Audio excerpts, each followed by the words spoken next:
नमस्कार दोस्तों, आज हम जानेंगे ओपीएस और एनपीएस में क्या अंतर है, इनके क्या फ़ायदे हैं, क्या नुकसान हैं, ये कब से लागू हो गई।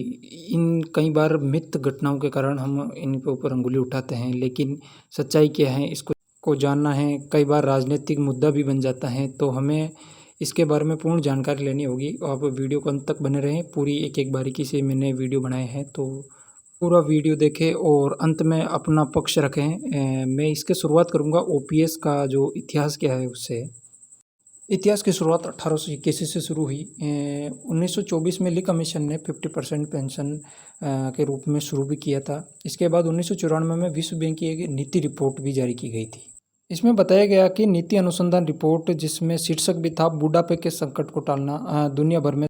फिर 25 जून 2001 को कार्मिक लोक शिकायत व पेंशन मंत्रालय ने उच्च स्तरीय विशेषज्ञ समूह का गठन किया, जिसमें 5वें केंद्रीय वेतन आयोग की समीक्षा की, जिसमें केंद्रीय खर्च को क्वांटम उछाल के रूप में भी माना गया। अब इसमें 1 जनवरी 2004 से पहले जो भी ज्वाइन किया उसको अब रिटायरमेंट के पहले जो निश्चित पेंशन होती थी उसको रिटायरमेंट के पहले उसका बेसिक और डीए का 50% दिया जाता था, जो टाइम टू टाइम उसका।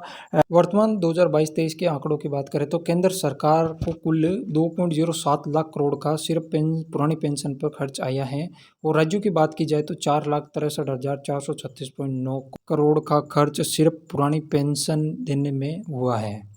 अब बात की जाए ओपीएस के फ़ायदे, तो इसमें निम्न फ़ायदे दिए गए हैं। इसमें पहला फ़ायदा है कि आप जो अंतिम वर्ष में रिटायर होते हो तो वहाँ का बेसिक प्लस डीए का 50%। और सेकंड फ़ायदा ये है कि पीएफ सेवानिवृत्ति ग्रेच्युटी सेवानिवृत्ति के तुरंत बाद भी मिल जाती है। नंबर 3, हर 6 महीने के बाद डीए भत्ते में बढ़ोतरी की जाती है, उसी के साथ ही पेंशन में भी बढ़ोतरी हो जाती है। इसके साथ ही जनरल प्रोविडेंट फंड यानी जीपीएफ की भी सुविधा मिलती है। ओपीएस के तहत कर्मचारी को न्यूनतम जोखिम भी रहता है। ओपीएस के कुछ नुकसान भी, उसमें नंबर 1 है कि पारदर्शिता नहीं होती। कर्मचारी को जानने का कोई तरीका नहीं है कि वे अपनी पेंशन में कितना योगदान दे रहा है, उसको उसका कितना ब्याज मिल रहा है, पेंशन फंड का प्रबंधन कैसे किया जा रहा है, उसका प्रबंधन करने वाला कौन है, इसके बारे में कोई भी जानकारी कर्मचारी तक नहीं पहुँचती। यह योजना निवेश बाजार से भी नहीं जुड़ी होती। इसके फ़ायदे भी है, नुकसान भी है। यह कर्मचारी के लिए भले फ़ायदेमंद हो, लेकिन एक सार्वजनिक वित्त के लिए हानिकारक होती हैं, क्योंकि देश की ज़्यादातर धन पेंशन के रूप में दिया जाता है, जिससे कि सार्वजनिक विकास में बाधा आती है। ओपीएस से देश की अर्थव्यवस्था पर क्या फ़र्क पड़ा है, इसमें ये आंकड़े बताए गए कि राज्यों की तरफ से देखा जाए तो 1979-80 में 268 करोड़ रुपए ओपीएस पे खर्च हुए, जो कि 2001 में कुल राज्य के राजस्व का लगभग 10% हो गया। 2001-2 में बजट के अनुसार 28,197 करोड़ रुपए का ओपीएस पर खर्च हुआ।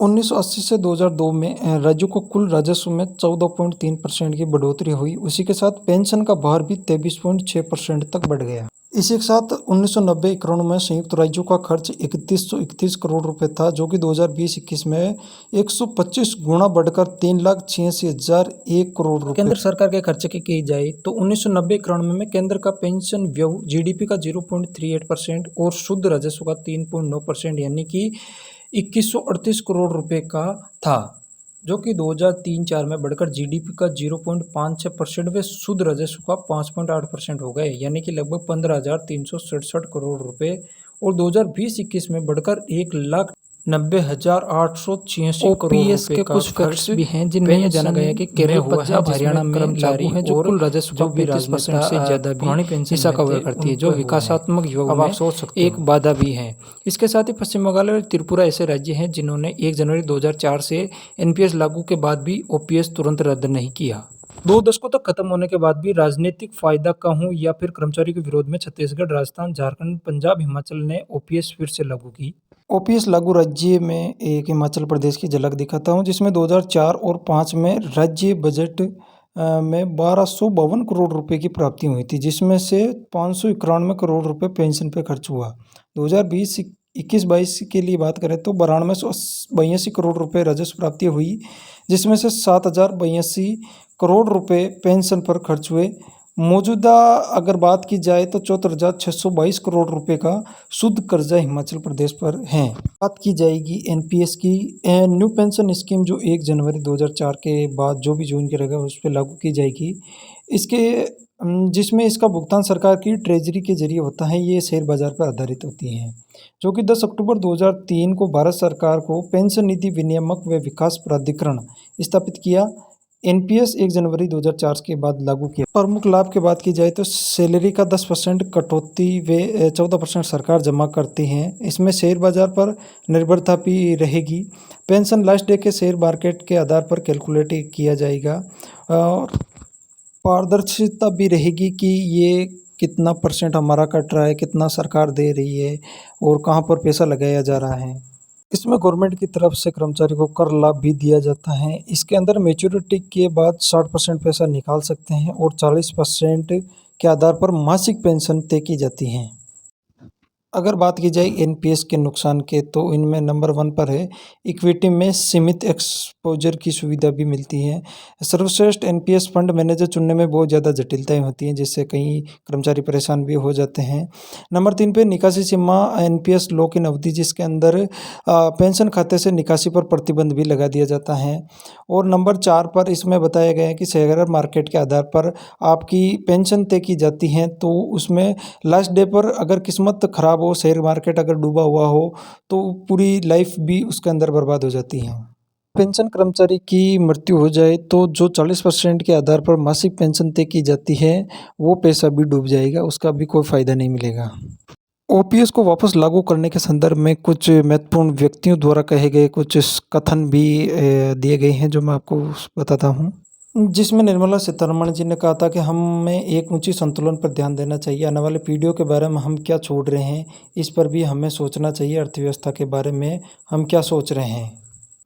विश्व आर्थिक मंच दावोस के एक साक्षात्कार में आरबीआई के पूर्व गवर्नर रघुराम राजन ने भी आगाह किया कि अगर ओपीएस अपनाए गए तो भविष्य में भारी देनदारियां होगी। बाद में उन्होंने राज्यों को अपने सेवानिवृत्त लोगों को लाभ पहुंचाने और कम खर्चीले तरीके को तलाशने का भी सुझाव दिया था। एक्सिस बैंक के कार्यकारी उपाध्यक्ष व मुख्य अर्थशास्त्री सौगत भट्टाचार्य ने ओपीएस को वापस लाने की आपदा को राजकोषीय समय बम करार दिया। उन्होंने कहा कि ओपीएस के साथ समस्या ये है कि वे उन लोगों के समूह को लाभ पहुंचा रहा है जो कि शीर्ष पर हैं, जैसे कि सरकारी कर्मचारी हो, राजनेता हो, जो एक एक दिन की ज्वाइनिंग के बाद भी अपना पूरा जीवन भर वो पेंशन लेते रहते हैं। आपकी प्राप्तियों का लगभग 10 से 15% हैं। ओपीएस के प्रति प्रतिबद्धता प्रभावित करने वाली हैं, जो कि विकास प्रतिबद्धता हैं, यानी कि विकास में बाधाएं उत्पन्न करता है। क्रिसिल के मुख्य अर्थशास्त्री डीके जोशी ने कहा कि ओपीएस एक अनधिकृत पेंशन है और इसलिए एक दबाव बिंदु है। वैश्विक स्तर पर इस बात के पर्याप्त सबूत हैं कि अनधिकृत पेंशन योजनाएं किसी के समय अत्यधिक वित्तीय तनाव का कारण बन सकती हैं। अगर इससे छुटकारा पाया जा सकता है तो ये संभव होगा। नई पेंशन योजना बहुत बेहतर है, क्योंकि कम से कम इसके लिए फंडिंग तो है। वित्त सचिव टीवी सोमनाथ ने राज्यों को ओपीएस वापस लाने के प्रति आगाह किया टिप्पणी की, यह एक महत्वपूर्ण मुद्दा है जिसे अगर ठीक से संबोधित नहीं किया गया तो बदलाव करने वाले राज्यों के वित्त का पर बहुत प्रतिकूल प्रभाव पड़ सकता है। यह उन मामलों में एक है जहां आप दिखाई दे रहे हैं भावी पीढ़ी और भावी सरकारों के लिए बड़ी समस्या पैदा करते हुए आज पैसे बचाएं।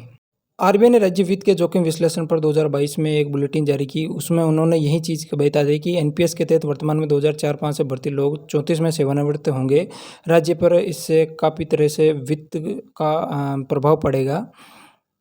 यूके के एक्सेस विश्वविद्यालय के अर्थशास्त्र विभाग के संकाय आदित्य वी कोवालेकर ने इंडियन एक्सप्रेस में भी ये कहा था कि ओपीएस का पुनरुद्धार खराब अर्थव्यवस्था और करदाताओं के लिए विश्वास का उल्लंघन माना जाएगा।